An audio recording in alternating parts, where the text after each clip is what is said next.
Hey guys, so following on from my previous video, Callister 1, Children of the Jedi, which by the way, Children of the Jedi subplot, nothing really came from that in the end.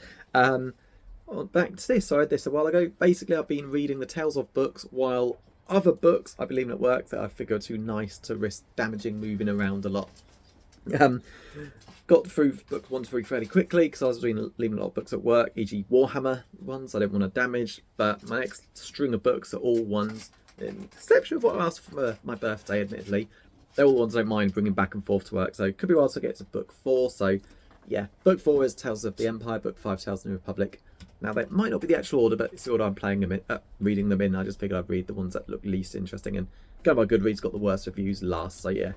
Bounty Hunters, just 5 stories, that's absolutely superb, except for Bosk's, that story really sucked.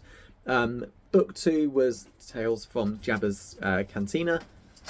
No, Mos Eisley Cantina, Jabba's Palace, that was fun. Some good stories like the Rancor Keeper, the Dancer, Jabba's poor Twi'lek victim dancer.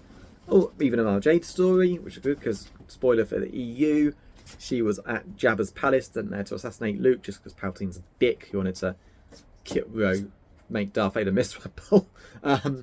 So you got a story about that and her, talking to Palpatine, etc. So it was good. And on to this one. So once that's done, let's see, I just read Callister 1. Next up, Darksaber, but not quite next up. I always follow a pattern, basically Star Wars, sci-fi, family, we'll put it that way. So I've been doing Warhammer books and Hunger Games books in place to book 2 and book 3. I always have a brief on Warhammer every 2 books, particularly when the biggest books are out there, and if I'm near the end of the series, like I am with Dawn of Fire. But yeah, I picked this book up, Gears of War Bloodlines. I actually picked up Ascension, the previous one. It arrived, went to log it on Goodreads, and it said I'd read it. I was like, did I? Then I remembered, yep, I have. So that's for sale. If anyone wants to see it and seeing this. But yeah, that's the one I meant to pick up originally, which I've now got. Basically, they did say this ties into Gears. Well, the previous book ties into Gears 5. It's basically set between 4 and 5, whereas this is during 5. I am about halfway through it with my friend Joe. Lady Cadus was her gamer tag. It's something different now, which I can't remember what it is. So can't quite do a shout out to her. But yeah, once we finish Gears of War 5 and co-op eventually, great, but we're probably roughly at the point where this can be read without it spoiling too much. So that's the next one. I really should do some reviews of the Gears books. I've as much as I dislike Karen Travis's Star Wars work, like I said, I found hers the most offensively bad Star Wars ever. Order 66, the book just before that as well. And of course her work in the Legacy of Force. Bloodlines with Bob weren't too bad, but yeah, the rest were complete garbage. Sacrifice disrespected Timothy Zahn's characters, and so did Revelation. Mara and Impelion get really badly screwed over by her, and apparently Timothy Zahn was consulted, or at least told, a bit of decency. By the way, I'm taking your characters in this direction. What do you think? No, but yeah. Anyway, that's why I consider offensively bad. I think Simpsons Boys of Bummer versus that Da Vinci Code Simpsons episode. Offensively, or Three Gays of the Condo. Yeah, offensively bad is worse than just bad, and yeah, some of the Star Wars books are bad, but it could be worse. They're not offensively bad, and this unfortunately fits into the bad criteria. So yeah, much like the others, I'll just let you know. So yeah, I admit I skipped some of these. Jabba's Palace had stories that I wanted to read through most of the characters, even ones I didn't recognise. Bounty Hunters, obviously, because it's 5 of them, and they're all the ones that appear. Well, 6. They all appear in the Darth Vader scene in Empire Strikes Back. And there's my ferret. Can you see him in there? Climbing up, making loads of noise. There you go, look in the camera, Quill. Named after Peter Quill, the dumbass from Guardians of the Galaxy. And there's Rocket. Rocket Raccoon might be behind him because he's got more raccoony look. You like the ferret, aren't you? Ferret camera, aren't you, Quill? Hopefully you're actually in view. There he is. I'm at a weird angle so I can see him bobbing his up and down. Quite fun for animals, ferrets. So back to this then. So, yeah. See, the first one was great. Second one was good. Great stories like the Rancor Keeper and Mara Jade's one, but there's a few that skippable. This is like for similarities. Simpsons Series 11, where at the point that Series 11 I'd say was the first series where it's more bad than good. Series 9 way more good than bad. Series 10 numbers dropping but still more good, and Series 11 more bad. So onto it then quickly. So my dog is still outside, probably unhappy. I should probably let him in, but I'm nowhere near the house. So We Don't Do Weddings, The Band's Tale. That's just a good fun story with the The do do do do do do do do do, you know, the Biffs that are playing the music in A New Hope. So yeah, it's a good story just about what they get up to. Greedo's tale was awesome. It was him younger, ending up in service to Jabba the Hutt, trying to kill Han and being killed. And of course, this is before the change of special edition. He does not fire first or at the same time or slightly before. Han just guns him down, and Greedo's people don't care. They said they had his back, and they didn't. It's entertaining. Of course, ignore the deleted Phantom Menace scene where young Greedo is suddenly there on Tatooine brawling with Anakin. Yeah, that was dumb. They should never have done that. Yeah, what else did we have in here that was particularly memorable? Looking through the chapter list. Jawa's tale, that was a good one, because you see a Jawa wanting, you know, to go for greater, better things, and decides to basically makes a deal with one of his business partners, tries to gun down a bunch of stormtroopers, and the story ends. Next, it takes off, and the stormtroopers basically just gun him down. Pretty cruel. So yeah, basically a follow up to it. The Stormtrooper's tale, so that was an interesting one.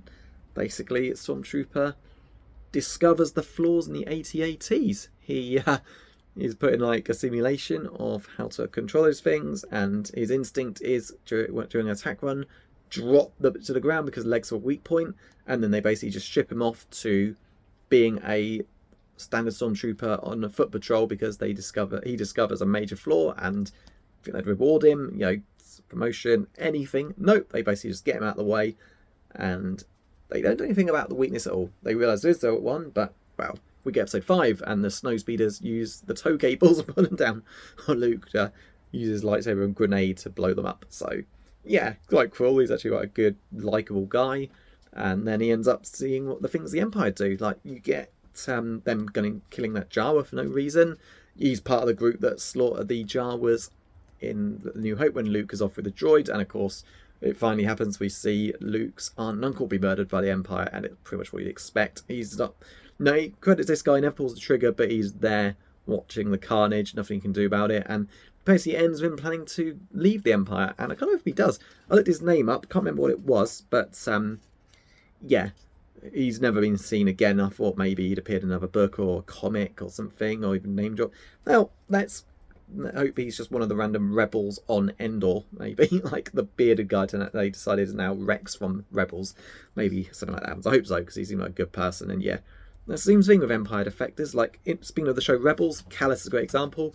You have to truly see what the Empire are doing to realise this is wrong. And yeah, he's one of those guys. So I hope he, you know, joined the rebellion and had a good life afterwards. And the next genuinely good one was, without doubt, the tale of Dr. Evazan and Ponda Baba. Basically, they're the two thugs that hassle Luke for no reason in New Hope, which ends with one getting sliced to the chest and the other getting his arm cut off. I thought when we got sliced to the chest was killed, but maybe not. It's just stunned him, and it's just a story of like what they're getting up to, where they seemingly decided to stop being such bad guys. So yeah, that's pretty much it. Some good stories in there. It's just overall, they weren't all that gripping, really. It's a decent story.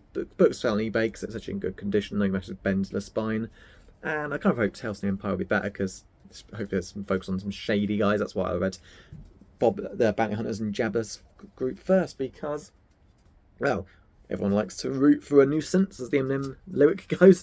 You know, they're always more entertaining watching the stuff the bad guys get up to, e.g. Boss double-crossing everyone, although his story was the weakest I found in Tales of the Bounty Hunters.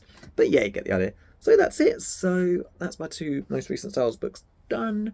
Yeah, Gears of War Bloodlines, and then a Colin Dam book, Copycat. Anyone who's a Farthing Wood fan, how we probably guessed by my arm tattoos, it's just the latest one of his. Some of his books I never read or knew about years ago.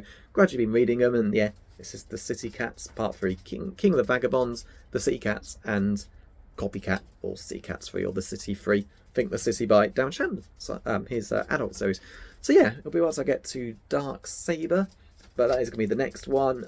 Yeah, it's, people say it acts as a standalone book, so you could probably read it separate from Barbara Hambling's trilogy / duology, but nah, I'd rather read that first. Something that important could happen that comes up in Planet Twilight, who knows.